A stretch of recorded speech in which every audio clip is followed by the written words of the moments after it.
ষষ্ঠ শ্রেণী বীজগণিতের যুগের সহজ সমাধান কাজ বই পৃষ্ঠা 89 কাজ 3-এর সমাধান করে দেব। 2x² plus y square minus 8z² minus x² plus y square plus z² 4x² minus y square plus 4z²। এখানে তিনটি রাশি আছে, এখান থেকে এতটুকু একটি রাশি, তারপর এখানে একটি রাশি, তারপর এখানে একটি রাশি।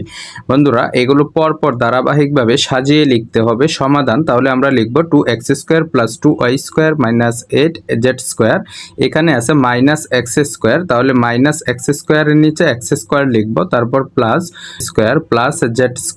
তৃতীয় রাশিটা হচ্ছে 4x² minus y² plus 4z²। তাহলে এখন আমরা এটা যোগ করব। তাহলে বন্ধুরা এখানে আছে প্লাস 2x², এখানে আছে প্লাস 4x², যোগ করলে হয় প্লাস 6x², একটি আছে মাইনাস x²। তাহলে আমরা এটি বিয়োগ করে দেব। 6x² থেকে মাইনাস x² একটি চলে গেলে থাকে 5x²।